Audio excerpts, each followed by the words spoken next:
So it's a late kick-off for the World Football Phone-In this morning. The real sounds of Africa there to once again kick it off. And this morning we're talking football in Europe and South America and players from over there playing in our leagues. Representing South America, the one and only Legendino, Tim Vickery in Rio. Good morning, Tim. Yeah, very good morning. You asked Desikan there not to rock the boat, and he mentions porn stars. Well, I'd like to know where he got the notion. It's not about the Clinton Foundation, it's the Hughes Corporation. Of course, I walked into that one. Oh, I'd like to know where you got the notion, because this morning... Well, I got the notion...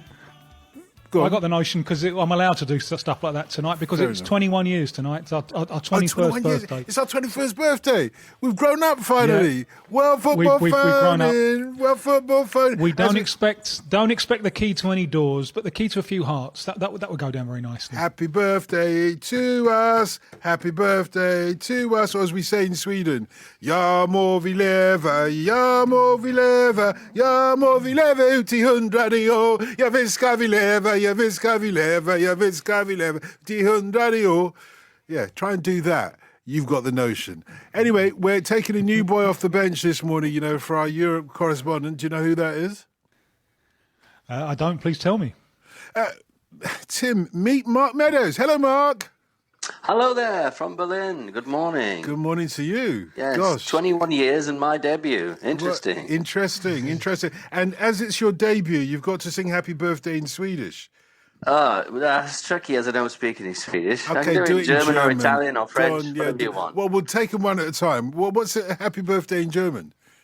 Das ist alles Gute zum Geburtstag. No, you got to sing it, mate. It doesn't work like that. Well, they don't really have a song. If I'm honest, they sing Happy Birthday in English, which is a bit boring, but there we go. They don't have a song. What about the Italians? Surely they've got a song. They say Buon Compleanno. Again, they don't really have a song, and it's all complicated. Well, everyone knows Happy Birthday is copyrighted, so you can't do it in foreign languages as well. No, but you can do the music, you know. Happy birthday to you. Happy birthday. You've got to be able to do it. I mean, Indeed. Next you'll be telling me the Spanish national anthem doesn't have any words to it. You can't have that. Can't have that, can you? Anyway, welcome to the programme. What do we need to know about you? Well, I'm based here in Berlin. I work for Deutsche Welle Television and also for the German press agency DPA. And before that, I worked for Reuters in quite a few countries. I was the Italian sports correspondent in Milan for 4 years, and I worked in France as well, covering PSG. In fact, I was there the day a press release sounded saying Qataris are buying PSG, and it was right in the middle of the French Open tennis, and I was really busy with tennis, and I did a very short little story because I didn't have a lot of time, and I thought, that won't become anything big. Nothing will come of that. And a few years later, one of the biggest clubs in the world. But there we go. Yeah, it's happened to us all. Just ask Tim about Raphael Scheidt. You'll know that these things happen in the world of journalism every now and then. It is the 21st birthday, Tim. You know, it's the footballing equivalence of the British general out on the northwest frontier who was advised to duck because the tribesmen were revolting, and he said, by Jove, they couldn't hit an elephant at this dist. I know. Yeah, apparently that's apocryphal. We've all got one. Yeah, we've all got one. all got one of those. Yeah, you see what you've let yourself in for, mate. On our 21st birthday, it's going to be one of those nights. No, Mark, when I said what do we need to know about you, I meant what do we really need to know about you? You know, personal stuff, so that we can give you a World Football Phone-In Brazilian shirt name tonight. Well, that's the issue. Yes, I've been ready for that. Well, personal allegiances, I have to use the past tense, I'm afraid, a long-suffering Blackpool fan. Enjoyed our 1 year in the Premier League, and then Mr. Oyston decided to asset strip, not even allegedly. It was said in court. And like most true Blackpool fans, I'm waiting for the day that he's no longer there and we can rise back up the leagues triumphantly. And in other countries, I don't really have teams. I had a soft spot for Serie B side Albino Leffe while I lived in Italy, just because it's fun to support the little guys, and then you can be totally impartial when watching the big guys. And probably the best football match I've ever seen was the 2009 Champions League final in Rome, when that Barcelona side played Manchester United off the park. And if you could play that Manchester United side off the park, you really were probably the best club side ever. Tim, should I give Mark the good news or the bad news? Yeah, I was just thinking there when Mark mentioned Blackpool. I represented my student union at the National Union of Students Conference at Blackpool, the only time I've ever been there, and I received an official sanction because on one night, me and a couple of others, there wasn't very much of interest being debated that particular night. Yeah. We went to watch Blackpool in a heroic 1-1 draw against Colchester United. So that's my only experience of Blackpool, getting an official censure for going to watch them. Does everyone who goes to watch Blackpool deserve an official censure, or was it just me? Well, nowadays you get a censure from proper Blackpool fans for daring to go to Bloomfield Road. Away games are okay. I'm back in the UK for Christmas, and I've got my eye on Rochdale away. Oh, the glamour. Okay, well, now you've heard the bad news. I may as well give you the good news. Go on then. Well, how should I put it to him, Tim? How should I tell him about Sean Wheelock's edict? Yeah, but break it to him gently. Okay, very gently. So you've only been doing the World Football Phone-In one time and you get a Brazilian shirt name? I had to do it for 6 months.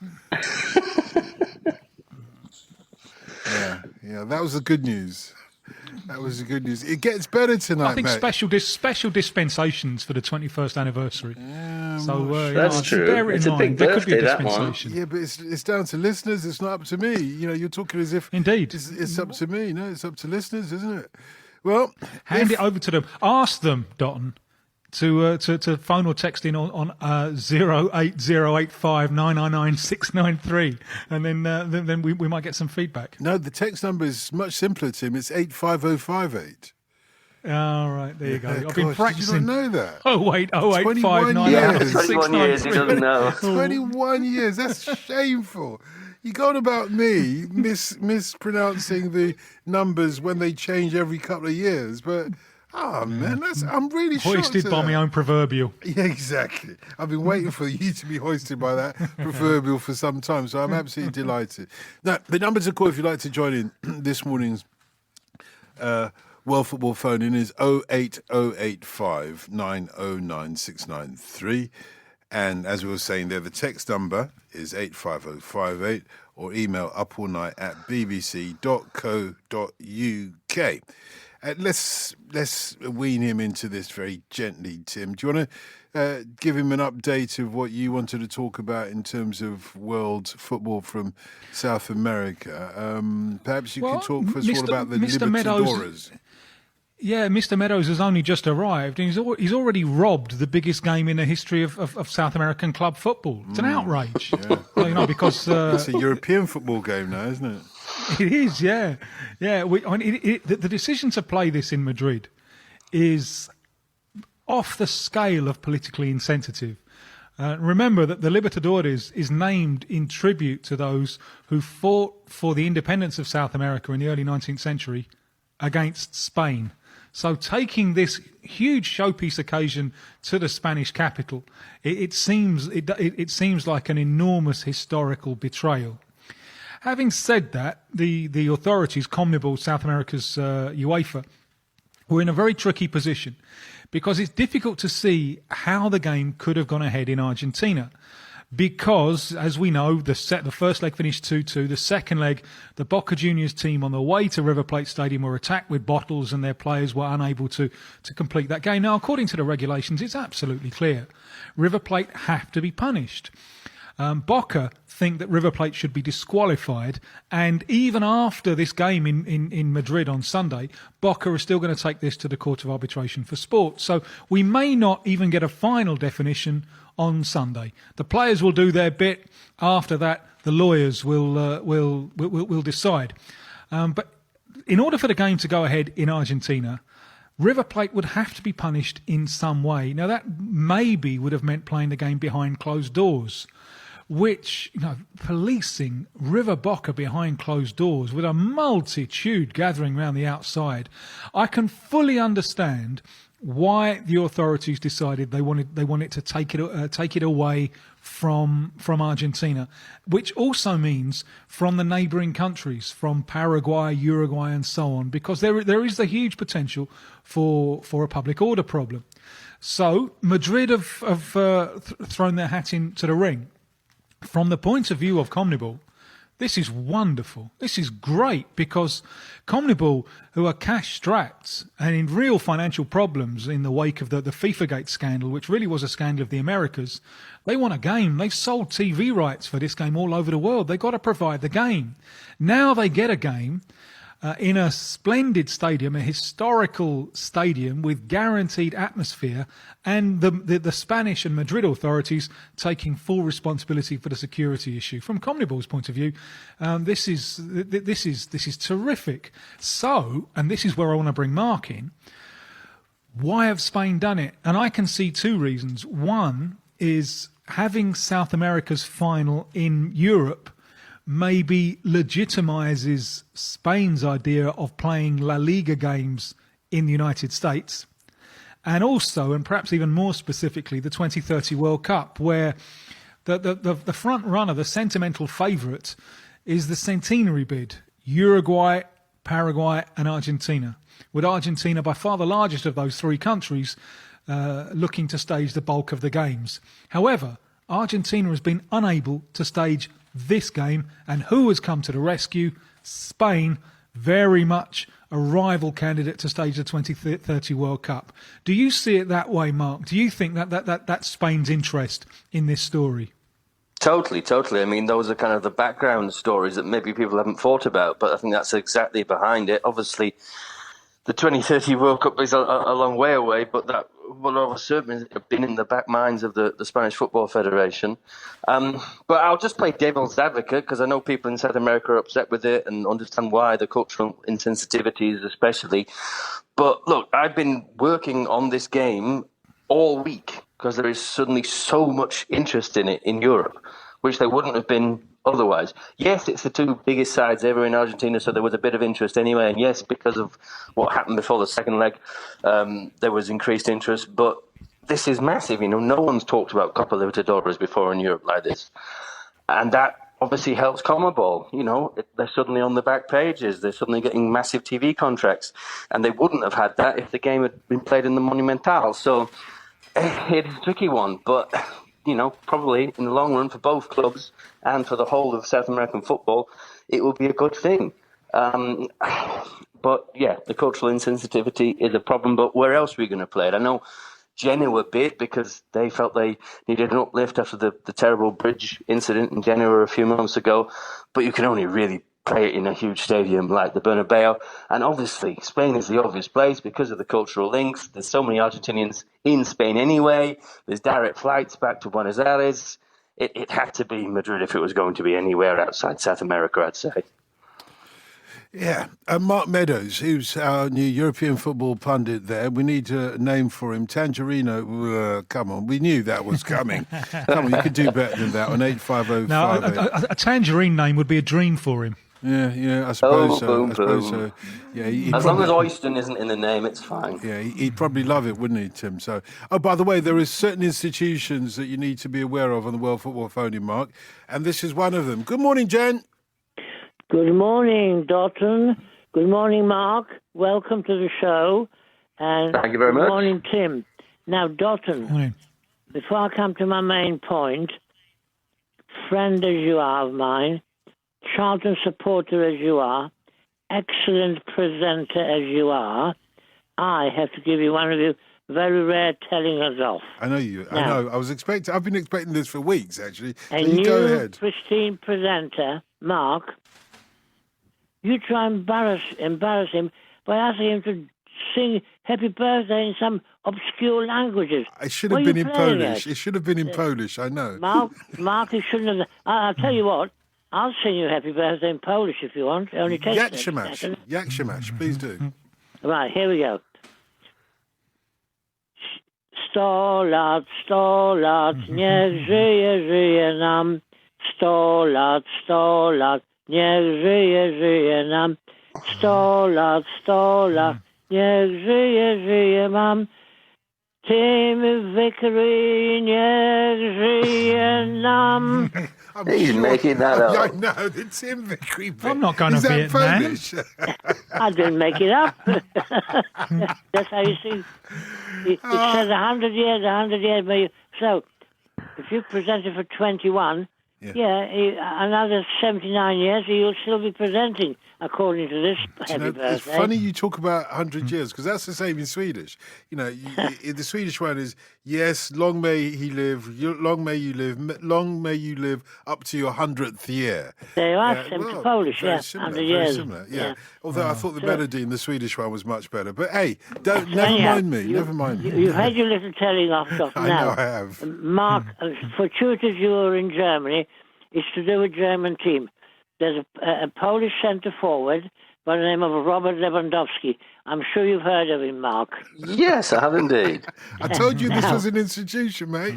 Well, he plays centre forward or striker for Bayern Munich. He scores 30 goals regularly for them every season. He's already scored 18 this season. Last season, for some strange reason, the crowd turned against him, and so did the local media. Don't know why. Oh, they said he never scores I know why. against. He never scores against important games. 2 seasons ago, playing against Real Madrid, he banged in 4 goals. A few weeks later, even more amazing, playing against the second best team, Borussia Dortmund, he scored 5 goals in 9 minutes. In fact, 8 minutes 59 seconds. Absolutely amazing. And they say he doesn't score in important games. Anyhow, last week he scored 2 lovely goals. So what did he do? He cupped his hands to his ears, turned to the crowd, and more or less said, well, how about give us a little cheer for scoring those 2 goals? So, Mark, do you know what they've got against him? Well, basically, he doesn't want to be there. And because he doesn't want to be there, the fans aren't so keen on him anymore. Yeah, well, I read Polish sports press, and he said people are causing mischief. He's very happy to be there. You know, so who do we believe? So when the crowd turned against him, he did say he wanted to get away, but only then, you know. Well, his agent's been angling for a move to Real Madrid for, many months now. And it's always the agents I know, but... They probably won't want him now. Well, that's the issue. He's sort of missed his window. Is he now that bit too old? Did he... I mean, all right, when he was at Borussia Dortmund, he was a top player, and everyone in Germany, unfortunately, always moves to Bayern Munich automatically just because they think they have to. Sure. And maybe that was the point where he should have thought, no, well, I'll stay at Borussia Dortmund a couple more years, and then maybe I can get to my ultimate goal, which is Real Madrid or Barcelona or whatever. Sure. And now the feeling is, has he kind of maybe missed the window? You know, if Real are trying to revamp that front line, are they looking at Hazard? Are they looking at younger people? Was he quite as amazing last season as he has been, Lewandowski? It's going to be an interesting one to see, but things aren't right at Bayern. Michael Owen, having watched his goals the other week, said he's a world-class goal scorer, you know, just behind Messi and Ronaldo. Not much, he said. He can do left foot, right foot, he can score goals with his head, he's quick, good ball control. So Michael was full of praise of him. Yeah, I mean... another 3 years, he's only 30. Yeah, and he's a bit Owen-esque in a way, better than Michael Owen, far better than Michael Owen. He can score all sorts of goals. You know, he can score from 20 yards out, but he's also there for the tap-ins that you need. The tap-ins that, dare I say, Messi doesn't always score. Yeah. I think Bayern Munich played too much on the ground for him. He put some, for instance, the 2 last goals were both headers. If you stick him in the air, he outjumps them and scores, but their method of playing is on the carpet all the time. Put occasional high balls in and he'll score. Yeah, I mean, they've been struggling this season, so that's exactly what Niko Kovac, the coach, has kind of said. Go back to basics, let's just win the games instead of trying to win them well. And why not put some crosses into the air, because deep down, German defenders aren't as good as everyone thinks they are, and they're not very good in the air, and that's been proven true. Sure. Well, thanks for your support. But you think he's a good player, yeah? Oh, yeah, of course he is. He's probably the best Polish player ever. I know Boniek and Lato might not like me to say that, but on the big stage, he almost certainly is. People have forgotten about, going back to Poland, a chap by the name of Lewandowski, because he would have played in the World Cup in '74 when they came third, but who should clock him? One Norman Hunter played him out of the World Cup when Poland... Wasn't like him to do tackles like that. 2-0. Bite your legs, Norman. You couldn't get the better of him, so you just kicked him out of the game. Well, that was 70s football for you. I'm glad it's 2018 and we're having our 21st birthday. Yeah. Welcome to the show. I look forward to hearing from you. And Jen, you forgot Olisa Davy as well. Wasn't he the greatest Polish footballer ever? Yeah.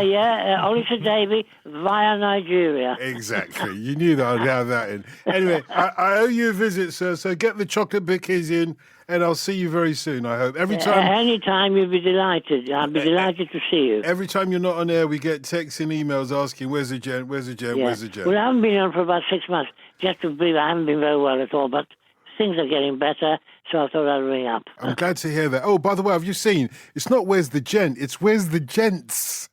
They've been asking. Anyway, Jen, it's been a pleasure. Thank you very much. Thank you for having me on. It's my pleasure. Andrew there, the gent in South East London. In Charlton, why not? Or close enough to it, Blackheath. So, this is a World Football phone-in. We're talking football in Europe and South America. If you'd like to join in the conversation, feel free. The number to call is 08085 909 693. This is BBC Radio 5 Live. Available on the BBC Sounds app. Up all night with Dotun Adebayo. On this morning's World Football phone-in, we're talking football in Europe and South America and players from over there playing in our leagues. And, of course, sometimes you can't tell the difference. Not with the Club Libertadores over here. Oh, sorry, the Cup, the Libertadores Club. There you go. Can't even speak the language. The Cup Libertadores being played over here. The final. So do it in Swedish. Coppa Libertadores. And that's more kind of Italian, isn't it, the accent? But nevertheless, we've had one joke about me being Swedish here this morning, which is cool. I could take it. We've had a couple of really good Brazilian shirt names. So Mark Meadows, our new boy on the bench, with regards to European football. Mark, how'd you like Fleetwood Mark? Ooh. That's not bad, is it? Yeah, I'm not a big Joey Barton fan, though. Fleetwood Mark? Why is that Joey Barton? He's manager of Fleetwood now. Oh, bizarrely. Yeah, well, yeah, okay, fair enough. I didn't think you were going in that direction. What about this, then?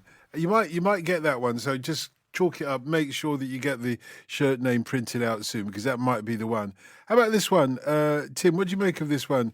Deutsche Welle. Did you get it? That's reasonable. Yeah, I wasn't asking your opinion, by the way. Tim, what do you reckon? Well, he said it's reasonable, which I think probably rules it all out of contention already, doesn't it? Yeah, I think we can land stiffer jabs on him than that one. So Fleetwood Mark is in the lead for you as well, then? Well, perhaps, but I think we can do better. Okay, let's do better than that. We need a Brazilian shirt name for the new boy off the bench, Mark Meadows, football correspondent in Europe, based in Germany of all things, and he works for Deutsche Welle. How do you say it? Deutsche Welle. It's Deutsche Welle, isn't it? Deutsche Welle is the proper pronunciation. Like just BMW. German wave. Yeah, just like I drive a BMW. Yes, exactly. Right. Rather than the BMW. Right. Wow. You see, it doesn't work for me, the BMW, because the BMW's got to trouble you. Anyway, 08085 909 693. Do want some footballing questions as well. Oh, Phil the Mank wants a Brazilian shirt name, Tim, as it's our 21st. Not sure if that qualifies. This one for you, Tim, from JP. Do you have an explanation as to why the experiment with Torque in Uruguay? Do you know we're talking about Torque in Uruguay? Torque, it's quad. Okay. It's a team. Yeah. Okay, Torque in Uruguay and Guayaquil City in Ecuador has gone so disastrously wrong with both teams being relegated. Yeah, this is ostensibly part of the Manchester City project. Although in Guayaquil City, although they changed their name to Guayaquil City and changed their colours to sky blue, they're still officially denying that they are part of the Manchester City project. But I think anyway that the idea is not really to necessarily have successful clubs. It's to get a handle on players. So if you can spot players early, and both Uruguay and in recent years Ecuador have become very interesting centres of player development. So if you can get in there and spot them early, then perhaps you've got a chance of funneling players through your system and getting a handle on them in early stages. So I think the success or otherwise of this project is something that will have to be judged, not in terms of sporting results, but in maybe 10 or 15 years' time, in terms of how many players they've been able to discover and develop through the ranks. Mark, Rivaldo, I said sometimes the South American football, European football overlap. Rob, everything. Some people accuse you lot of doing that. Rivaldo scored the best hat-trick against Valencia back in 2001 that I've ever seen, says our listener. Can you think of a better one than that? Yeah, I'm thinking back, and it was an amazing one. Yeah, in European football, better hat-trick than that one. Our previous caller mentioned the Lewandowski one against Wolfsburg, where it was 5 goals in total, I think 4 in 9 minutes. So that's the only one that can come close, I think. By the way, we've got a couple of others. As you're from Blackpool and you work in Germany, it's got to be Vola Costa. I think that's supposed to be Vola Costa. It's very good. It's not bad, that's is it? Very from Michael good. in London. I like that one. It's not bad at all. There's one more as well, and you might be able to clarify this one, Mark, because I'm not sure what it refers to, but let me know if it's decent. As a Blackpool fan, it has to be Don Quino. Yeah, well, we've got donkeys on the beach. Yeah. So, yeah, that's really good. Of course, Preston North End fans call all Blackpool fans donkey lashers. So he's probably a Preston North End fan, if we're honest. Are you allowed to say that on radio? Well, I suppose you just connect the donkeys together. Oh, yeah, okay, I see. You like this one, Wizardinho. Do you know what that refers to? Wizardinho. Yeah, I like that one. That's good. We've had lots of wizards on the park at Bloomfield Road over the years. Yeah, but the most famous one, this one refers to. Oh, yes, the best one of all, yes. Yeah. Okay. Although I think Tony Ellis was a wizard too. Go on. Do the Blackpool claim Stanley Matthews more than yes Stoke? and no. It's a real tricky one. He's a man of the potteries, isn't he? Really? Yeah. I mean, to us, Mortensen is the greatest because he actually scored the goals in that final, which people forget. Everyone calls it the Matthews final, and Mortensen's got a hat-trick. And Stan was a Blackpool guy kind of through and through. So, yeah, it is true that really if you asked, a Blackpool fan and a Stoke fan who Stanley Matthews really belongs to, deep down, it is Stoke, yeah. But obviously his greatest moments are in a Blackpool shirt, obviously. There is an obvious one that's come through in terms of a Brazilian shirt name, Tim. Dear, oh dear, oh dear. It's so obvious. Do you want to have a crack at it, Tim? What do you think it is? No. I want to share the genius of our listener. What is it? Oh gosh, it's so obvious. It's embarrassing to even mention it. Well, sometimes they're the best ones. I know. Blinding simplicity. That's what Slade said about Merry Christmas. Everybody. Yeah, but they didn't. They said sometimes the simple ones are the best ones. No, it's a little bit different. There's subtle differences there. I think. It's not. I'm not going to do the accent. That's not quite what they said in the song. It was more that Grandma's sitting there saying the old tunes are the best ones. That's what they said. Yeah. But by the end, she's dancing with the rest. Yeah, so by the end, course, you get a little bit of sherbet down her, and she's agreeing with you. I thought you were going to say, and she's anybody's. No, it's not quite like that. No, mate. But a couple of people have said this. So Lee in Sussex, you were the second one to say this. Our other listeners, anonymous, has said it first. Deutschmark. Yeah. Boom, boom. Yeah. Is it Deutsch or Deutsche Mark, would it be? It would have been the Deutschmark back in the day. Of course, yes. Of course. And, you're an old geezer, so it still works, doesn't it? Oh, yeah, I think so. I'm being polite tonight, as you can hear. With all this time that you spend in Germany, Mark, is it really difficult that, that kind of, when you're speaking their language, you've got to go through that thing of waiting to the end of the sentence for the verb put? Yeah, it's a real pain, yeah. And what is even weirder is watching Star Wars in German and Yoda suddenly speaks properly. And that's really confusing. It's a good one. It's a good one. It's a good one. Very good. Auf Wieden sent off, says Jack in South China. Yeah, Mark, you like that? Was that an attempt at German? Yes, I think so. Yeah, I think so. But maybe it didn't work so well. Okay, moving on to a serious question. This is a Mexican football. Do you want to take this, Tim? Well, maybe. I don't know. Throw it at me and we'll see. Okay, I'm going to fling it at you, actually. This is about going off to see Chivas Mexico, I think they're called. And he wanted to know, our listener, Rob, wants to know whether you know what night Mexican football is played, in league games, that is. What night is it? A Friday night, Saturday night, whatever it is? No, I don't know That's that. a simple one, I would have thought. Well, yeah, but I don't cover Mexican football, so it's happily off my remit. And Chivas, I think it probably ends in a Y. Chivas are especially off my patch because lots of South American players go to Mexican football, but none of them go to Chivas because you've got to be Mexican to play for them. So on this one, I can happily wash my hands of all responsibility. You don't even know what days they play. Come on, have a guess. It's 1 out of 7. Yeah, as I said, I think it probably ends in a Y. I'm gonna go with Wednesday.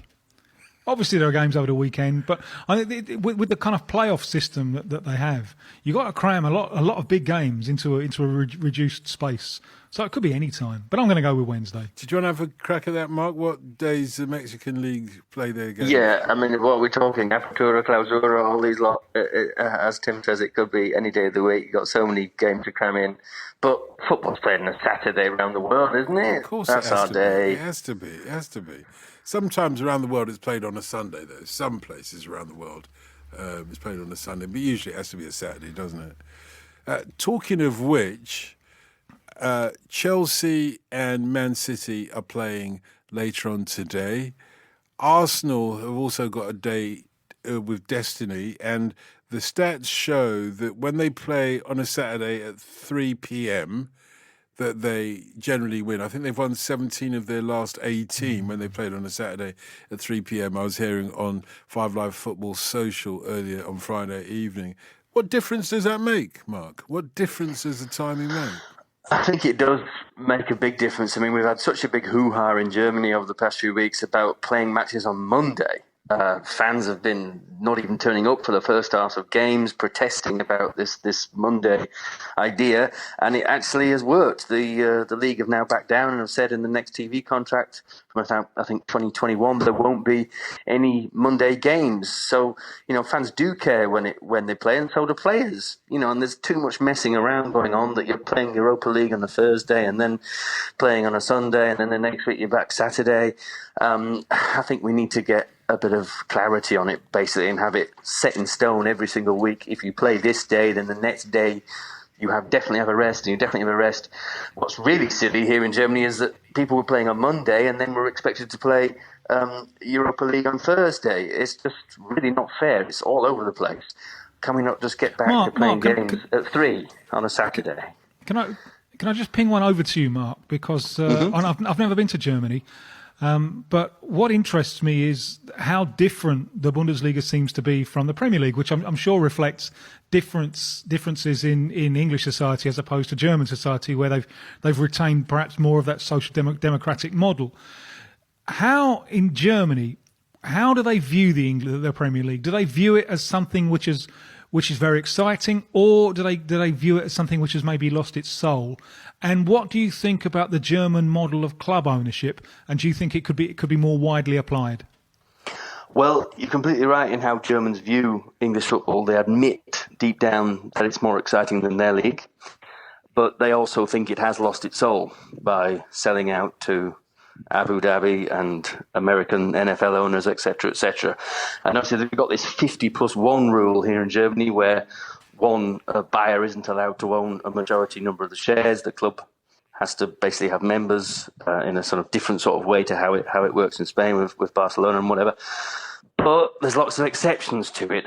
So Wolfsburg, because they're run by Volkswagen, get to be an exception, and Bayer Leverkusen, because they're owned by Bayer, the pharmaceutical company. And then RB Leipzig come along, obviously, big hoo-ha about that, being controlled by Red Bull, and they sort of have an exception because Red Bull have kind of cleverly not been part of the management team, but clearly are totally involved.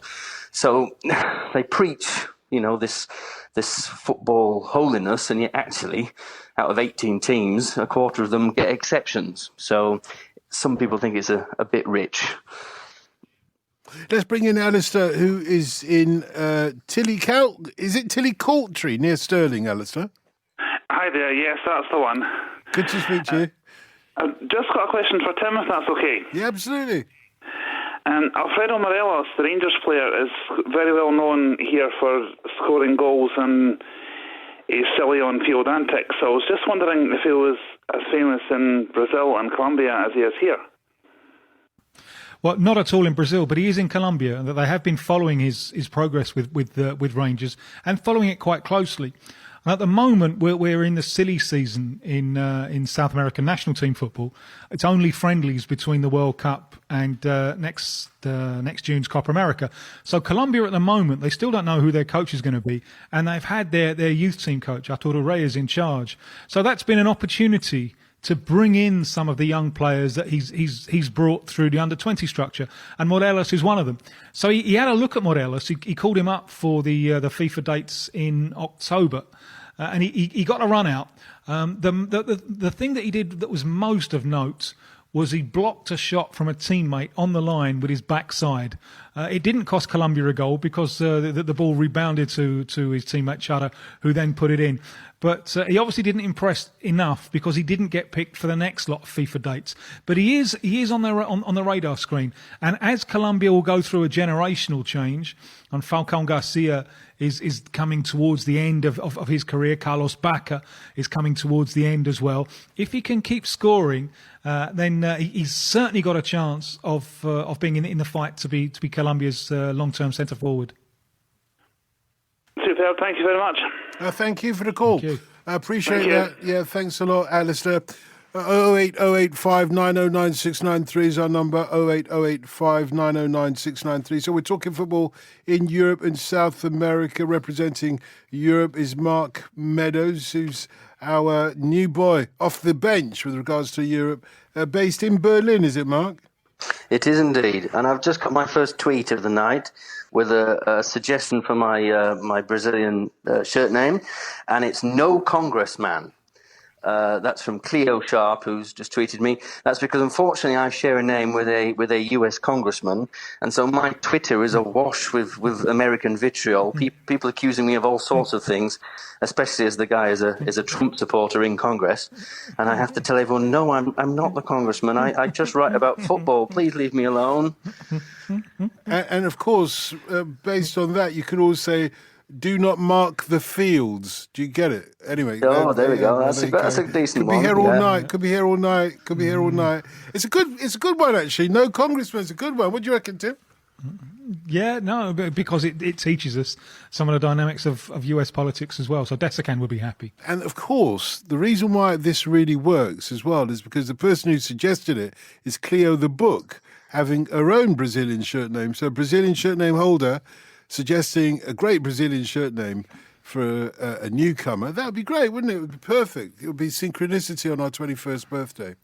So as it's our 21st, put your feet up, gentlemen, because this is a long email here from Andy, who's a Southampton fan through and through, although currently living in Perth, Australia. Long-time listener, first-time corresponder.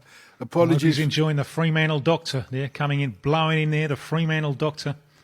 Which is the breeze. That's all right. Fremantle. Why do you always sound as if, why do you have to be so nasally with the Australians? Surely they go up at the end of their sentences. That's Australian. Yeah, they do. But I think that's more the younger generation. The younger generation turn everything into a question, I'm not sure the older ones do it quite so much. don't think but so? anyway, what does our friend the Saints fan have to say for Okay, he himself? says, apologies for the length of the following email, but I've been composing my thoughts since the 20th anniversary episode. It's taking a full year, and I would love the panelists' opinions on the following. Having listened to the show for the last 12 years, I now enjoy the luxury of the weekly podcast as opposed to my nights as a teenager, stealing my parents' bathroom radio and staying up late. Subsequently, I've been thinking about how the function and purpose of the panelists' contributions have changed over the years and how in turn this reflects the changes seen in their own region. The best example of this, of course, would be Tim. A decade ago, I'd learned about exciting South American talent for the first time from Tim. Many of these names, first muttered by Tim, would find their way into the European big leagues a few years later. However, now, with the increased globalization of the game and social media era, I feel Tim's role is to contextualise names of young prospects already seen on YouTube, letting us know if they really are as good as they. Letting us know if they really are as good as they are made out to be, and predicting their chances of success in Europe. I feel this reflects a shift in South American football from a culture of developing young players into a competitive league of a relatively good standard before selling them on, to cashing in on a name as soon as they're noticed before they have the experience of competitive first-team football. What a brilliant observation. Well, it's taken him a year to consider it, you see.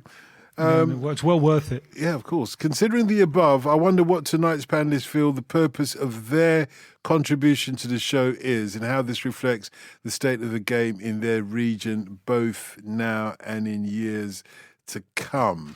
Okay, this is an obvious one for you, Mark. It's an obvious one.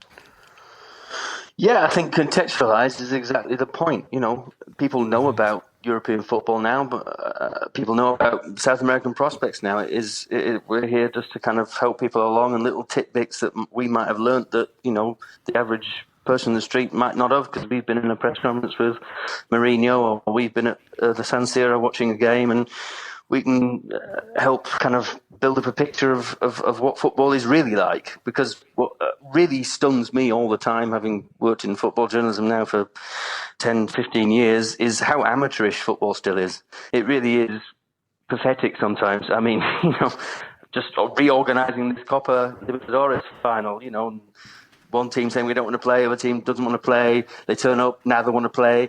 You know, it's just always like this. And it was especially bad in Italy, of course, but even in Germany, I'm finding out, hang on, these are professional teams here making millions and millions of euros, and yet actually it's pretty amateurish, especially with regards to January transfer windows.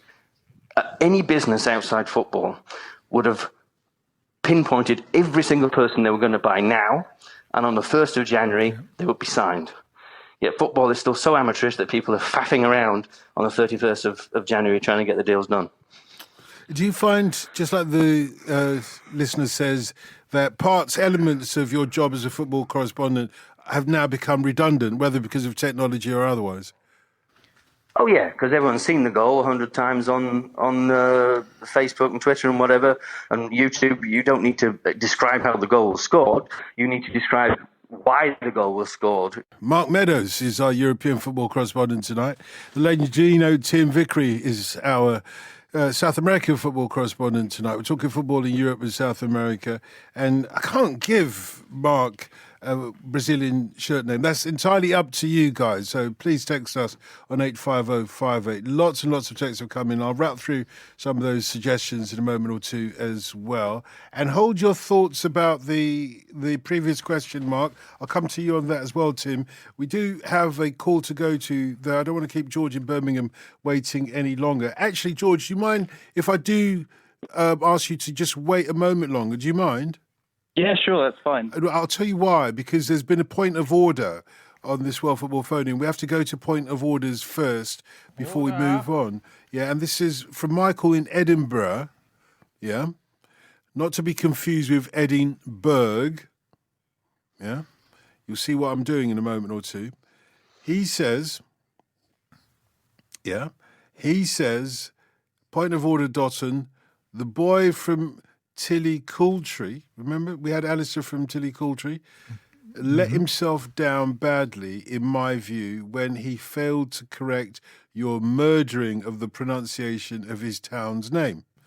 Honestly, the townsfolk may well be out in the streets not dancing, but with proverbial even pitchforks.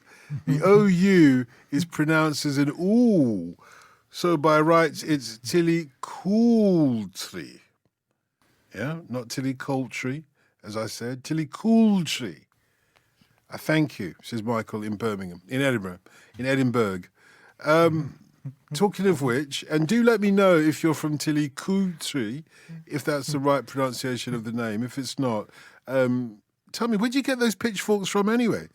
08085 909 693 is my number. And of course, George, you're from, how do you say it? Birmingham? Birmingham. Yeah. Birmingham.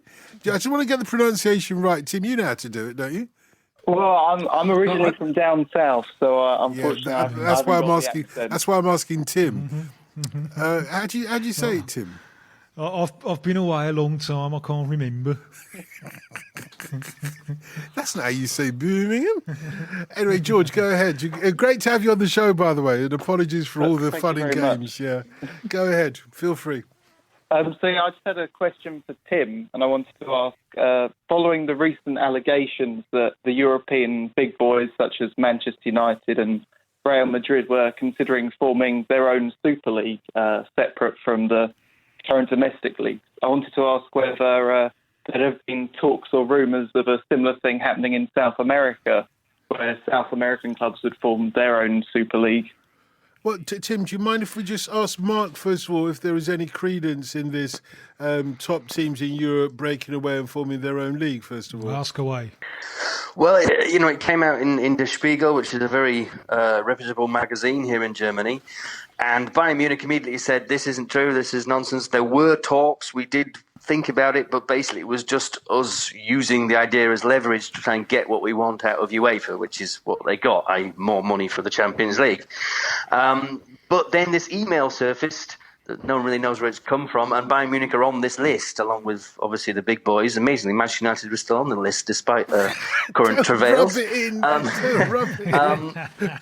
will happen one day. Of course it will. But while UEFA bend over backwards to the big clubs and allow City and PSG to spend what they like, despite financial play rules, then it won't happen. But 10 years' time, we will have it, I'm afraid. OK, Tim, we know that snooker champ Ronnie O'Sullivan is a fan of this kind of thing. What about in South America? Well, there's a big difference here between the European model of football and the South American one. And in the European model, the big clubs, they will see themselves as rivals, but also as business partners. And in South America, they see each other as enemies. This has a lot to do with the social membership way that the clubs are run. They're not long-term businesses. The president is an elected position. So there's a lot of playing to the gallery going on. And the easiest way to play to the gallery is to hate the lot next door. There is no better example of this than this Libertadores final between River Plate and Boca Juniors, because you just cannot find any common ground. Both clubs are unhappy for entirely opposite reasons. Boca Juniors will take this to the Court of Arbitration for Sport because they don't think that this second game is necessary, because they think, and they've produced a massive dossier to back it up, they think River Plate should be disqualified and kicked out of the competition. River Plate, on the other hand, think that the incidents that happen outside their stadium are in no way the responsibility of the club. So there is no common ground there whatsoever. It's always been a dream over here for the clubs to break away and form their own leagues. And you can see many reasons why that would be a terrific step. And a while ago, certainly CONMEBOL were really, really worried about it. But you just can't ever see them getting round a table and agreeing. And a mate of mine who would really love to see this happen and knows all these club directors, he says it's just as well. Because if we were to have the clubs even running their own league, No one would turn up. There'd be 19 different kickoff times. That they wouldn't agree about the most basic details, and that's one of the things which is so depressing. The lack or the weakness of the conception of the common good, and the fact that your potential business partners are being treated as enemies all the time. The Libertadores final is just showing this. Carlos Tevez, who obviously is rounding off his career with Boca Juniors. He moaned about the choice of Madrid for this game, and he complained. He said that they've robbed us of the dream of doing a lap of honour on River Plate Stadium. No, that's almost a lesson in hypocrisy, because if CONMEBOL set this game for River Plate Stadium, Boca wouldn't turn up. So it's a kind of perpetual kind of Tweedledum and Tweedledee all of the time. There's an example that I use to, and obviously these are much more serious circumstances. What happened in Heysel in 1985 with the final of the then European Cup, where was it 39 I think died on that occasion. No one actually died in direct fighting between supporters. It was panic. It was people running away, and the Liverpool fans were essentially to blame. Liverpool before had said, don't play the game in this stadium. The Stadium Heysel was going to be demolished. No one was doing any maintenance. Why would you bother maintaining a stadium that's going to be demolished? So the stadium was falling apart. Then there was a way that the tickets were sold, where the section next to the Liverpool fans was sold to neutrals in Brussels, and with the connection between an Italian community in Brussels, it was obvious that those tickets would, in their majority, ended up with Juventus fans. Liverpool said before, don't play it in this stadium, and if you are going to play it in this stadium, please don't sell the tickets this way. Keep a space between the fans. Those cautions weren't heeded. And also there was an inept police operation where the walkie-talkies weren't operating normally. So after that game, despite all of the deaths, Liverpool had a legal case to at least share some of the responsibility. But what did Liverpool do? They accepted that without the action of their supporters, that tragedy wouldn't have happened, and they accepted their punishment. I was talking about this on Brazilian TV, and the people around me were saying a Brazilian club wouldn't act like that. They would, the directors of a Brazilian club or a South American club, they would see their role as defending the narrow interests of their club at all times. And while you have that mentality, it's very difficult for the clubs to get together and organise a championship. Was that concise enough for you, George? Well, that was an amazing answer. Yeah, that's fantastic. Thank you. No, thank you. Appreciate the call. 08085 909 693 is the number to call. If you'd like to join in the conversation, you might have a question or a query yourself, or a point to make, indeed, on European football or South American football and players from over there playing in our leagues. 08085 909 693.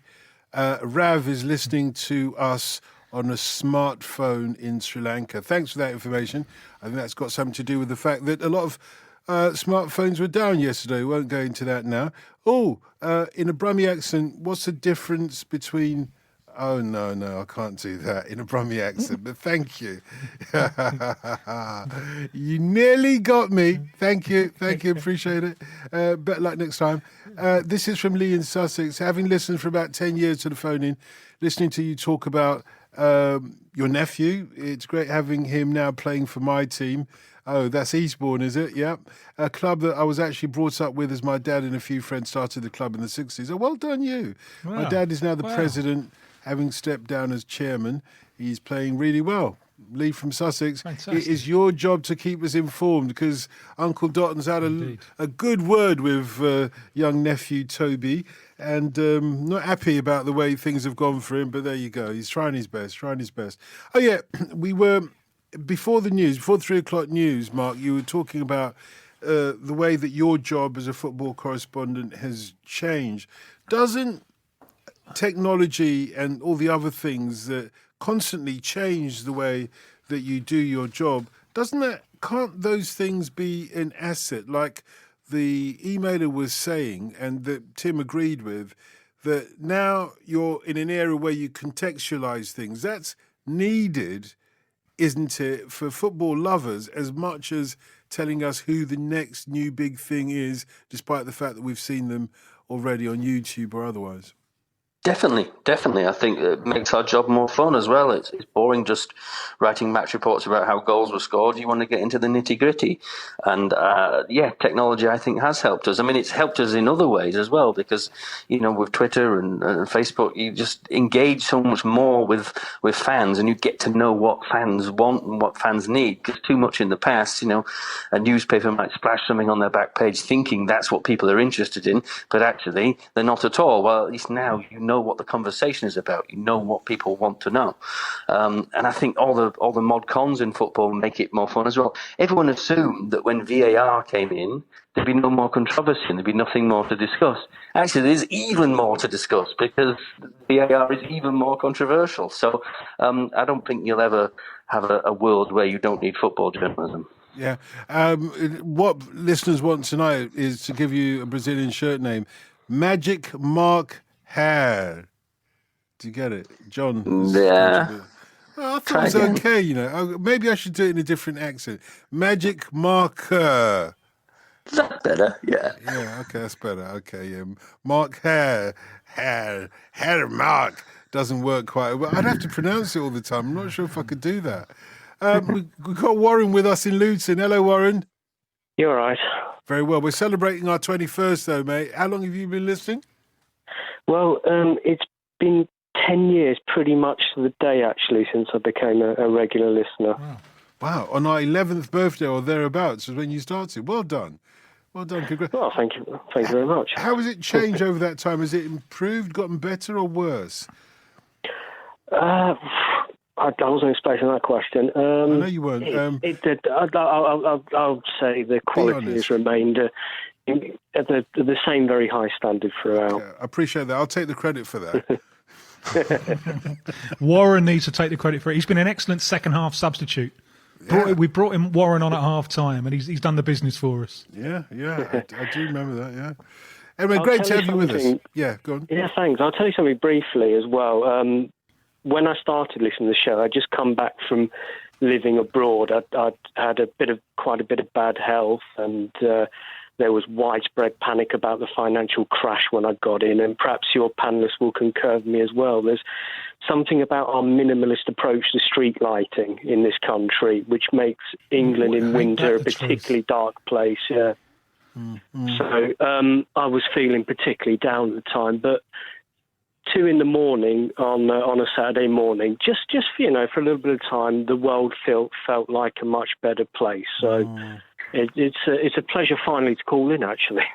No, it's honestly, genuinely, it's our pleasure. And I totally get what you're saying, because that's how I stumbled on this remarkable programme.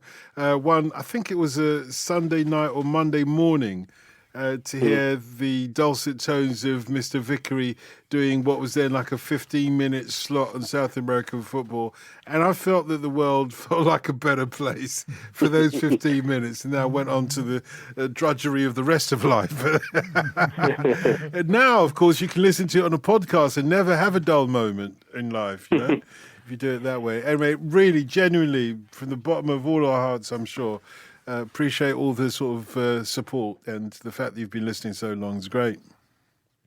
So the question is, anyway, in honour of this 10-year anniversary... 21st for us. 21st for us, 10 for you, 21st for us. Don't forget the 11 years we put in before you started listening, mate. I've got to go with my own, sorry. Yeah, to your panel, and they may step outside their own geographical regions for this, what's been their best and worst moments of following football in general over the last 10 years? That's a good question. Tim, we'll start with you, and you could step outside your region as well. Yeah, can I go back longer than 10? Am Sure. I allowed to do that? No, Yeah. You reckon, Warren? It's up to you. Yeah, why not? Okay, go on then. Well, no, if I have to stay within 10, then it has to be the 2014 World Cup, because the whole world coming to visit me, and just that feeling that you're in the centre of the world. And I remember I was being in the Maracanã for Argentina's first game. It was Bosnia. And Messi it wasn't a great game, but Messi just decided it with something sensational. it almost bookended the story for me.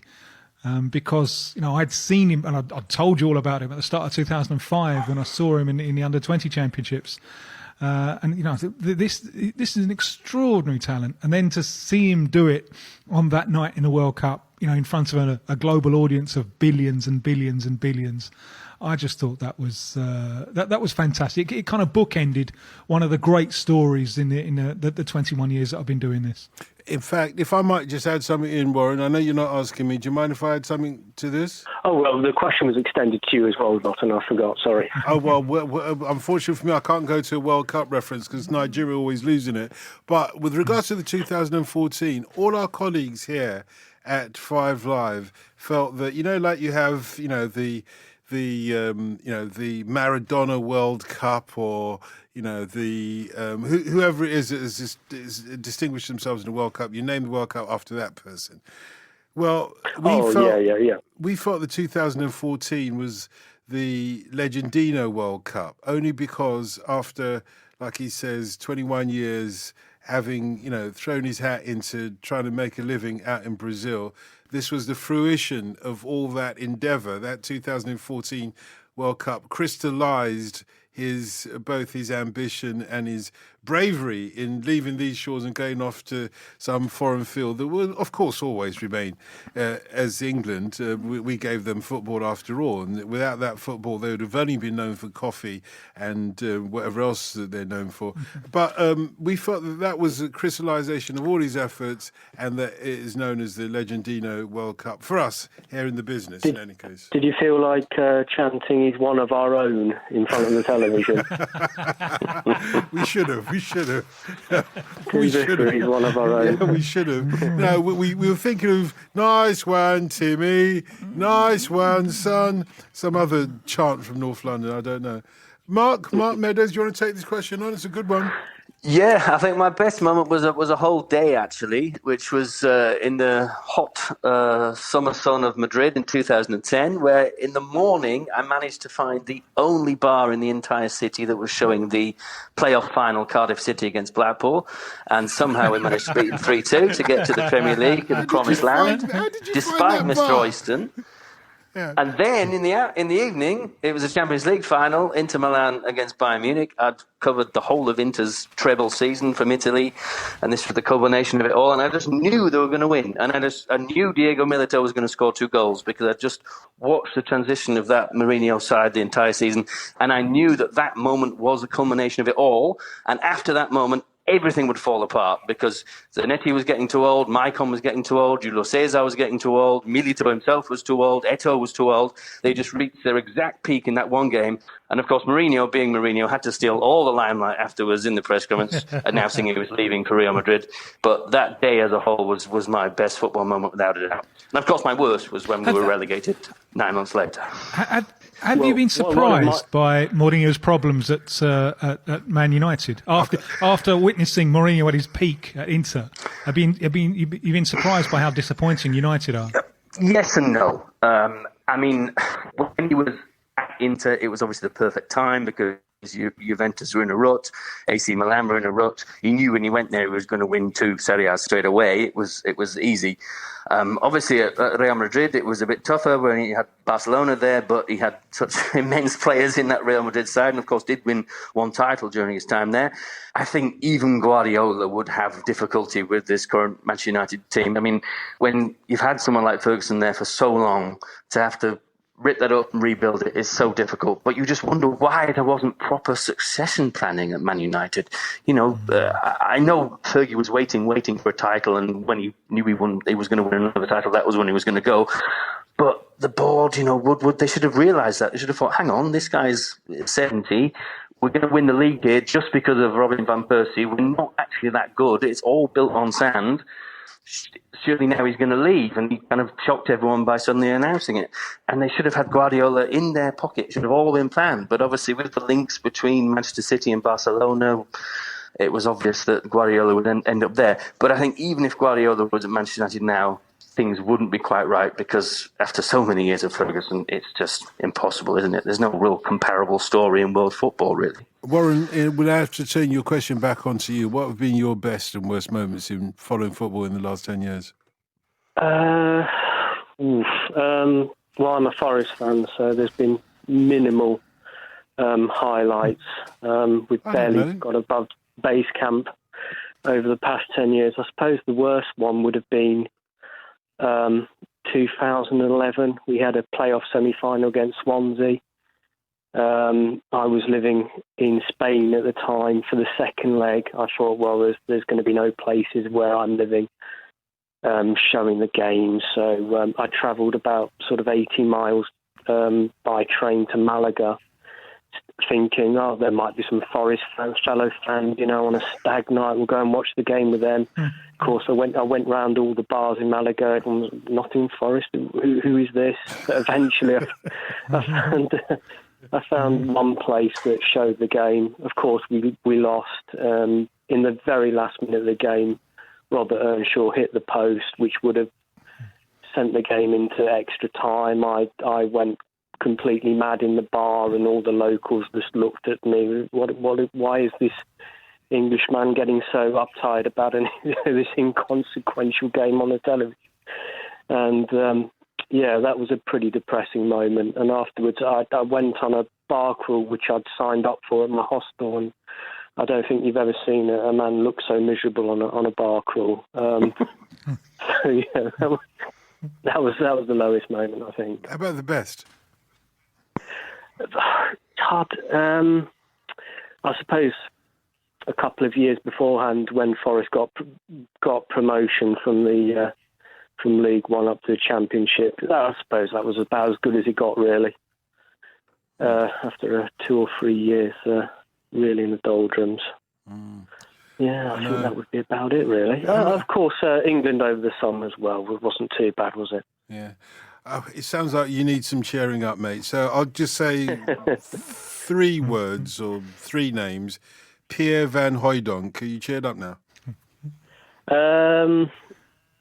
It's a joke. Come on, I'll take the good and the bad. I'll take the good memories and the bad memories with Pierre. Yeah. Well, that's a good way of looking at it, actually. Well done, you. No, genuinely, I mean that. You're a gentleman. Well, so many fans get bitter over the actions of their ex-players, and life is just too short. But I remember when I was a kid, Colin Moore left us, and when he came back to the City Ground, I was one of those booing him, and I feel a bit silly about that now. Players come and go. It's part of football, isn't it? I think you're absolutely right. And I have one moment like that, which I'm not going to share. I'm thoroughly ashamed about, but there you go. You get swept in the emotion for a moment or two.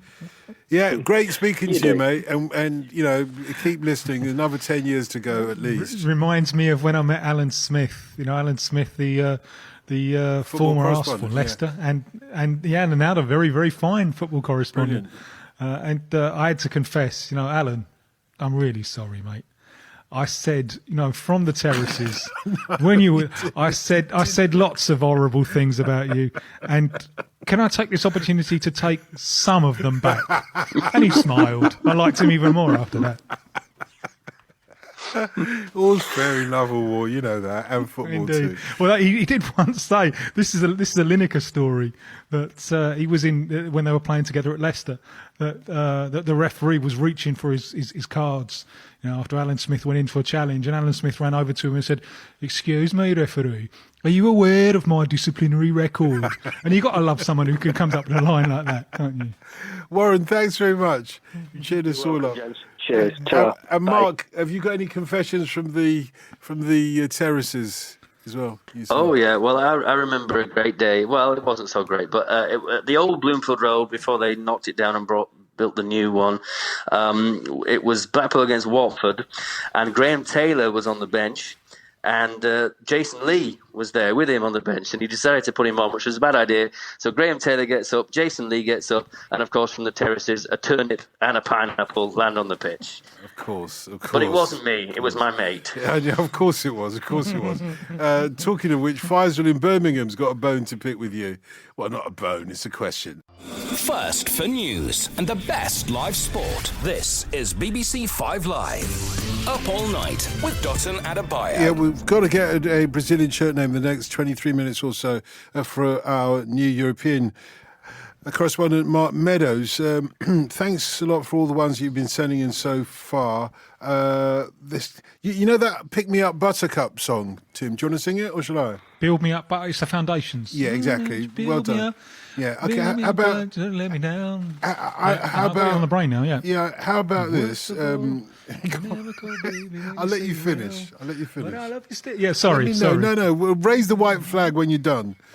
Anyway, I know this doesn't sound South American, says our listeners, but Sid Cup Buttermeadow, which is a comedic name used by the actor and comedian Sid Fields back in the 30s and 40s. Mm-hmm. Alternatively, Burrow Vegas, translated, I'm sure Tim will know, is Donkey Meadows. Yeah? Either one of those? Take your fancy, Mark?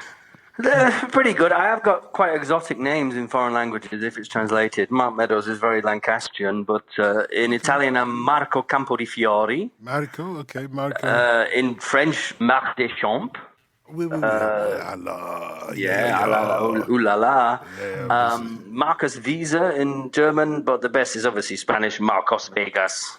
Marcos Vegas. Well, none of those have come through. I thought there'd be something on Marko Arnautovic, some connection there. No, nothing like that's come through. Seaside Acritus has come through, which is like Socrates, but from the seaside. Tony very worked good. that one. That's pretty good. Yeah. Brilliant. Tony worked Absolutely that one. brilliant. Yeah, How do people think of these things? Not bad. Listen, it's a quick fire round now. It's your first quick fire round, Mark. So think of that scene in Blazing Saddles when, what's his name, the fastest gun in the West. You remember that one? Yeah. No, this is my shooting hand. It's like that. So quick fire round for you. Can you please ask Mark, since the failure of the German national team at the World Cup, have the players been vilified, asks Ronge? The Germans never really vilify people, but it's been pretty bad. But as the coach is still there, Joachim Löw, it can't have been that bad. And there's been slight signs of progress towards the end of the Nations League. He's brought lots of young players in, like Tilo Kehrer, Schultz from Hoffenheim. So things are changing, but it'll never be quite as good as 2014. And this is from our listener in Thailand. Apologies, can't see which listener it is. Who says, got a great question I'd like to ask the panel. Great question, remember that, about Arjen Robben, which is now relevant as he recently announced he would be leaving Bayern Munich. It's about his ability to do something so predictable, something which the opposition know is going to happen, and yet it's seemingly... Yeah, exactly. And it's seemingly impossible to stop. How can he do that? It's not impossible. This is what I was talking about, but football being amateurish. Why haven't teams been just training weeks on end to stop him doing it? No one has. And yet it's easy to stop if you actually plan for it. But football is still pretty basic, and that's why it's fun. Tim, how can he do that? Well, he's very sneaky at getting free kicks as well. So that's... I suppose Gahincha was a little bit like this. Everyone knew what he was going to do, and it was hard to stop him. One of the great things of one of the real unstoppable things of football is speed off the mark. And that burst of pace over 2 or 3 yards, if you can gain half a yard there, you can do something with it. It's not easy to stop. Someone who's got that blinding acceleration. You're absolutely right, because as a former five-a-sider, I can tell you this. I played against one of my colleagues from Up All Night who's emigrated to Australia for some time now, but what he used to do, the same thing every single time. He'd come up to you, he'd kick the ball to the side of you, he'd run past you on the other side, and then he'd get the ball on the other side. And you had your back to the ball by then, so by the time you turned around, you knew what he was going to do, and every single time you thought, hang on, the problem is, if you went for it too quickly, if you anticipated it too quickly, it gave him the opportunity to then do something else. And you'd look in even bigger mug than if he just put the ball past you. But he did it to me every single time. Even now, as I think about it, I almost feel like swearing. Anyway, let me just... I don't know now. I don't know what I want to see more. Either I want to see that, or I want to see you getting into a swimming race with Michael Kalorki. Because I reckon you'd sink. That might be fun. Actually, I used to one swim or the for my other. school. I used to swim for my school, you see. All that stuff about black guys having heavier bones wasn't true in my case. Drew in Atlanta says, one of these days, a black guy will win the gold medal in swimming in that pool at the Olympics. One of these days. Drew in Atlanta says it has to be Mark Vegas for you, Mark. And we've got Brian with us in Kansas. Hello, Brian. Hello, everyone. I guess it should be a good hello and welcome to the World Football Phone-In family to Mark. Absolutely. Thank you very much, sir. Absolutely. And there's been a lot of love for you today, Mark. Well, go ahead. Exactly. You know, the welcome basket is in the mail on the lone condition. You said you're living in Berlin. Did I hear that correctly? That's correct, yes. So long as you ensure that come Topspiel at the end of tomorrow evening, I guess that's tonight, so long as Topspiel ends up with Eintracht Frankfurt pulling out ahead of Hertha Berlin at the Olympiastadion, then it's in the mail. Otherwise, you get coal for Christmas. Oh, well, Eintracht are a pretty good side. They've dealt pretty well with Kovac leaving for Bayern Munich.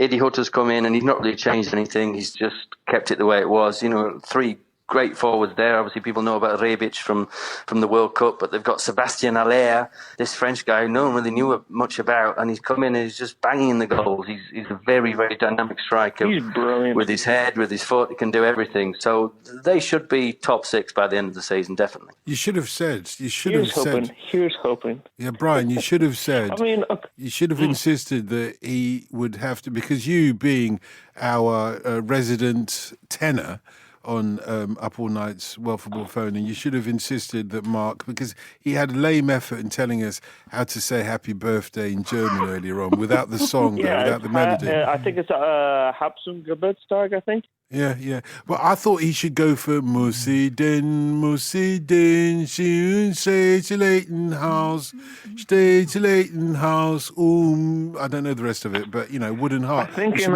Spanish, Tim, in Spanish, and Tim can correct me if I'm wrong, Feliz cumpleaños a ti, Feliz cumpleaños a ti, Feliz cumpleaños a World Football Phone-In, Feliz cumpleaños a ti. What are you talking about? My pronunciation is totally awful. But you're saying that Tim should be able to correct you. He's Portuguese. It's you Americans that speak Spanish, not these Brazilians. But it is a continent where he needs both languages, because Brazil is just one country on a very, very big continent. And let's be honest, that has never stopped us. You take out America and Canada. Has never stopped us English from not learning any other languages in Europe,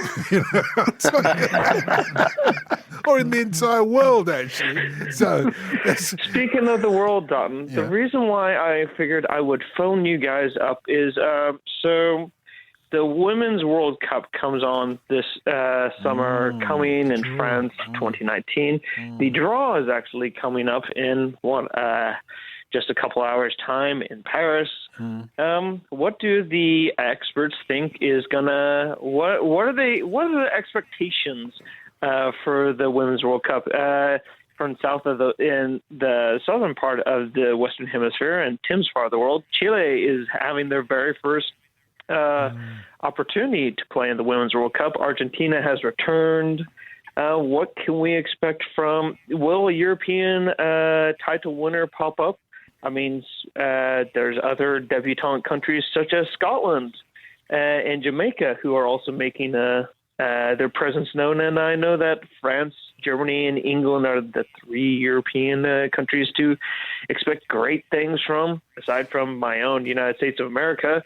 What does everyone think of the upcoming festival of soccer that we're going to enjoy, that is going to be put on by some fabulously talented women? Tim, do you want to take that? Yeah, as Brian said, we've got Argentina and Chile. They're in pot 4, which is the weakest pot. I think from Chile, anything they get from this is a bonus. This is experience. You'd expect Argentina maybe to be pushing on a little bit, and only 8 of the teams get knocked out in the group phase. So Argentina, I think, will be looking to qualify. Now, Brazil, I look at women's football in Brazil as a big missed opportunity. and they were knocking on the door. And essentially, I think in women's world football, there are 2 World Cups. There's the Olympics as well, and the World Cup in 2007 in China, Brazil reached the final. The Olympics either side of that, 2004 and 2008. Brazil reached the final. They lost all 3 of those finals, but they reached the final. Ever since then, and we're now talking a decade, they haven't been at the races. They haven't been there. They haven't kicked on. I think the women's game has kicked on and really developed, and Brazil stood still. And I saw this clearly with my own eyes in the London Olympics when Brazil played Great Britain. I remember doing some radio with a former Great Britain player, former England player, and she saying that she thought that Great Britain were favourites for this game against Brazil. And I thought, you what? I'm not having that. Brazil won their first game in that competition. They won it 5-0, I think. So, you're thinking they're, Great Britain on. And I was at the game at Wembley. It was a huge crowd, which was great to see for a women's international. And Great Britain won 1-0 and were clearly the better side. And the physical advantage that Brazil had enjoyed just a few years ago was now a disadvantage. They hadn't moved on. Now, I don't think Brazil are no longer in pot 1. So they're no longer considered amongst the favourites. They're now in pot 2. There are some useful teams in pot 2, but Brazil are not considered amongst the favourites. So they'll have to pick up momentum during the competition. They've tried to bring in some new players. Results haven't been great. So it will be a surprise if they were to launch a serious challenge. Beyond the quarterfinals, maybe, but I don't think anyone is really expecting them to win. And if you look back and you think where they were 10 years ago when they had Marta at her peak, you kind of think that they're paying a price for not developing. Brian, thanks a lot for that. Listen, we're still going to try and come back to this quick fire round, but I think we should sort out this Brazilian shirt name for Mark. I've got so many suggestions here, and I fear that if we don't rattle through them, we may not get to the end. So very quickly, by the way, I have to apologise to Drew in Atlanta. What he actually said was Viva Mark Vegas. Do you get it? Very good. Very good. That's not bad, is it? It's not bad. Very good. Yeah. Pleasure Bark. I'm not convinced about that one. Pleasure Bark, if you see what I mean. Also, we've had Paulinho. Remember that footballer from Spurs, Tim? Andy in Bangkok has gone for Paulinho. Paulinho. Yeah? Yeah, you all get that? Yeah? I don't have to explain anything there, do I? And he was rubbish, wasn't he, Tim? For Spurs. He's For Spurs, he was. Playing for Brazil, which I think is more than you've ever done. You had to bring that point in. You had to bring up the fact that I've never played for Brazil. Thank you. Thank you. This one I'm not sure about because I'd have gone for 99 red balloons, but our listeners gone for 99 flake. Yeah. Anyway, Pionel Messi, do you get that one? Pionel Messi? Ooh, that's obscure. Yeah, somewhat. We've had another Deutschmark. We've had lots of Deutschmarks. What about Aqua Alta Mark? Apparently that's Spanish for high waters. Yeah, nobody. Yeah, we get the high tide occasionally in Blackpool. Well, yeah, it's not quite the one that rings off the tongue, though, is it? No, Seasidinho has probably been the best one so far, I'd say, because Deutschmark isn't very Brazilian sounding. Right. Yeah, it doesn't have to be Brazilian sounding. It doesn't have to be. From the point of view of the presenter, on the idea of being able to say every couple of minutes, "Viva Mark Vegas," that works for me. It does for me as well, actually. Just like I say, the one that I enjoy saying is the Neymar. Yeah, Neymar. Exactly. Thank you, Tim. Yeah. So we've got a Marco is on the pitch. He's on the pitch. Marco Naučević. Marco is on the pitch. Go. He's trying. Yeah, he's trying. We've got a Kiss Me Quickie-O. Didn't you just expect that? Oh, yeah. Yeah. It gets better. I promise you. It does get better than that. But where should we go with this, Tim? Is there anything that has jumped out at you apart from Viva Mark Vegas? I really like Roller Coaster. I thought that was Rollercoaster was good. Yeah, but I can really see you getting into Viva Mart Vegas. Yeah, I can see that as well. Actually, I can see. I think the decision's been made. No, it hasn't been made. There's a few others.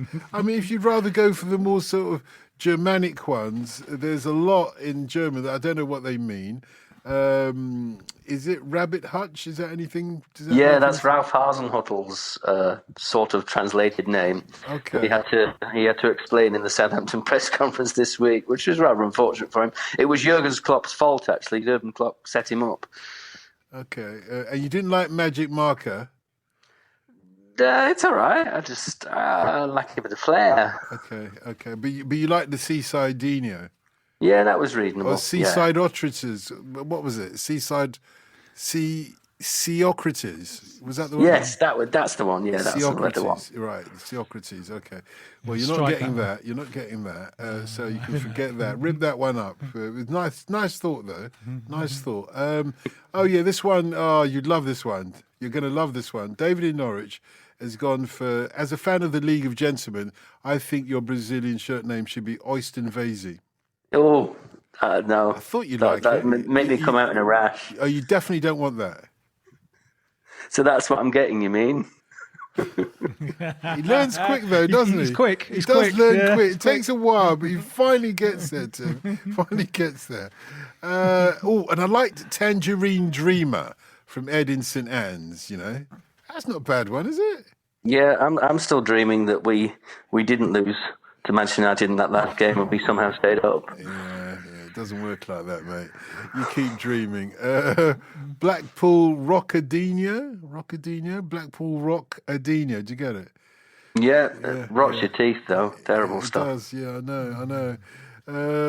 So let's not go for that one. Yeah, another one for 99 Flake. 99 Flake, okay. Ich danke Mark das nicht. I don't thank Mark for that. Okay, that's a good one. Ich danke Mark das nicht. While we've got a German speaker here, this is entirely unconnected, but it is obsessing. I'm obsessed with this at the moment. Did Kennedy in Berlin, did he really say, I am a donut? Here we go. Yeah. Well, we've not got long left in the programme. It's a long story. Yeah. But quickly, for Berliners, the word for donut isn't Berliner because they're in Berlin. Their word for donut is Pfannkuchen. So no one in the crowd who was from Berlin 40 said, I am a donut. And it is true that in German, normally you say, Ich bin Berliner, to say, I am a Berliner. But if you're trying to make the point, I am one of you, I am a Berliner, then you can put in the article. So Ich bin ein Berliner was completely correct. And it's all a huge urban myth. Right. But so what is I'm a donut then? What is I'm a donut? In Berlin, German, it would be Ich bin ein Pfannkuchen. But outside Berlin, what would be I'm a donut? Outside Berlin, it is true. Ich bin ein Berliner would mean I am a donut, but not in Berlin itself. So it's not a myth. It's not a myth, really, is it? It's a matter of opinion. It's true. That sounds like a matter of opinion.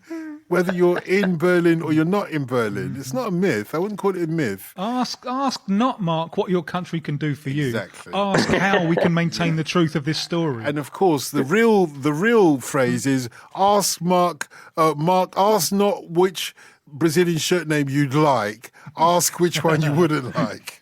Because I think we've got one for you. I think we've got one for you that you're going to like. Oyster might be the operative word there. But let's get back onto some of these. You're not going to like that, are you? Oh, I do not like this. I'll have to do I not it, like this? Do I not like this? It's going to be one of those moments. Do I not like orange? Ooh.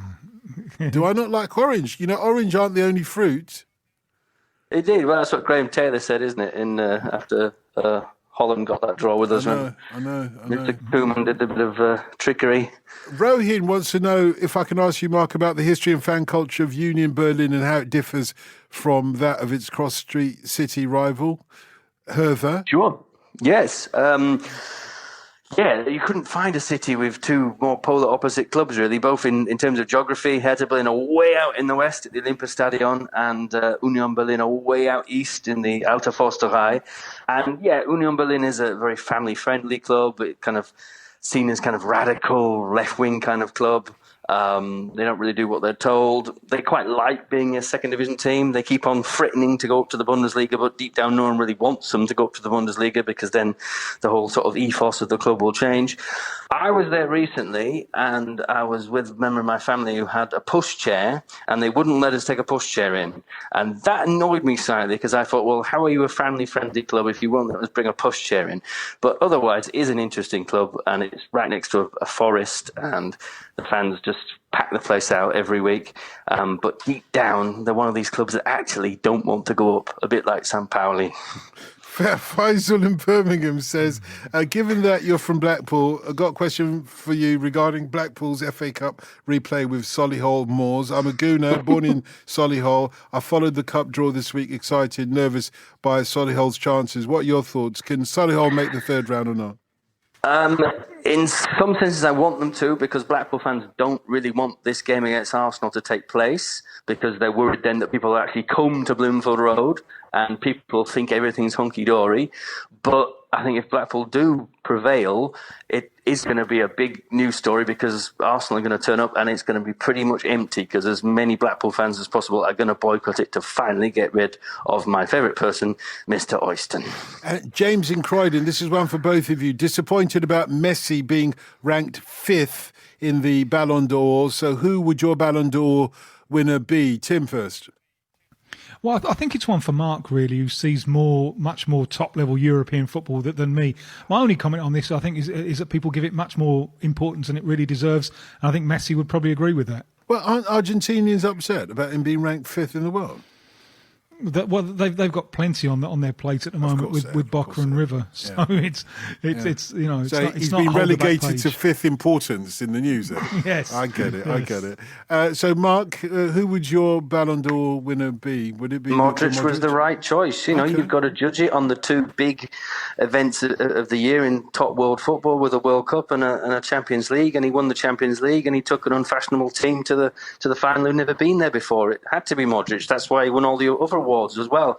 I think 10 years of only Ronaldo and Messi winning was kind of a default position, and people just automatically thought, well, it has to be Ronaldo, it has to be Messi. Well, no, it can be other players as well. Yeah, Messi scored one great goal in the World Cup. Otherwise, he didn't do the job, and it was time for someone else to win. And yeah, 5th is probably about right. And the other part of James's question is, where is the must-go stadium in your region for him to visit? Where's the must-go football arena? Tim first. Well, I still don't know it, and I bitterly regret this, but it's the new stadium of Palmeiras in São Paulo. Palmeiras, the new Brazilian champions. By popular consensus of all the recent stadiums that have been built in Brazil, that's the best one. So that's what I'm very, very keen on seeing. And in Europe, Mark, what would you go for? Yeah, I mean, a lot of stadiums in Europe are a bit soulless these days, but still Borussia Dortmund is up there. People think Barcelona or Real Madrid get the highest average crowd. They don't. Borussia Dortmund get the highest average crowd per week in Europe. And that yellow wall, that huge, great tribune, just full of people shouting as loud as they can, is an amazing experience. And that is exactly why Tottenham have copied the yellow wall at their new stadium. One huge stand at one end, which is what they should have done when they rebuilt Anfield for the Kop. But unfortunately, the Kop is actually, in comparison, very, very small. And Mark, who's a physics repairman, whatever that is, says, congratulations on being 21 years old today, World Football Phony. My first episode was early in 2006. Now I'm still a regular listener and still enjoy the opinions and time-filling waffle. It's still entertaining. Regards from Milton Keynes. Well, thank you both. Thanks to Tim Vickery. And thanks also to Viva Mark Vegas! Viva Mark Vegas! Thanks very much. Hope you enjoyed the first one. Nobody ever forgets that.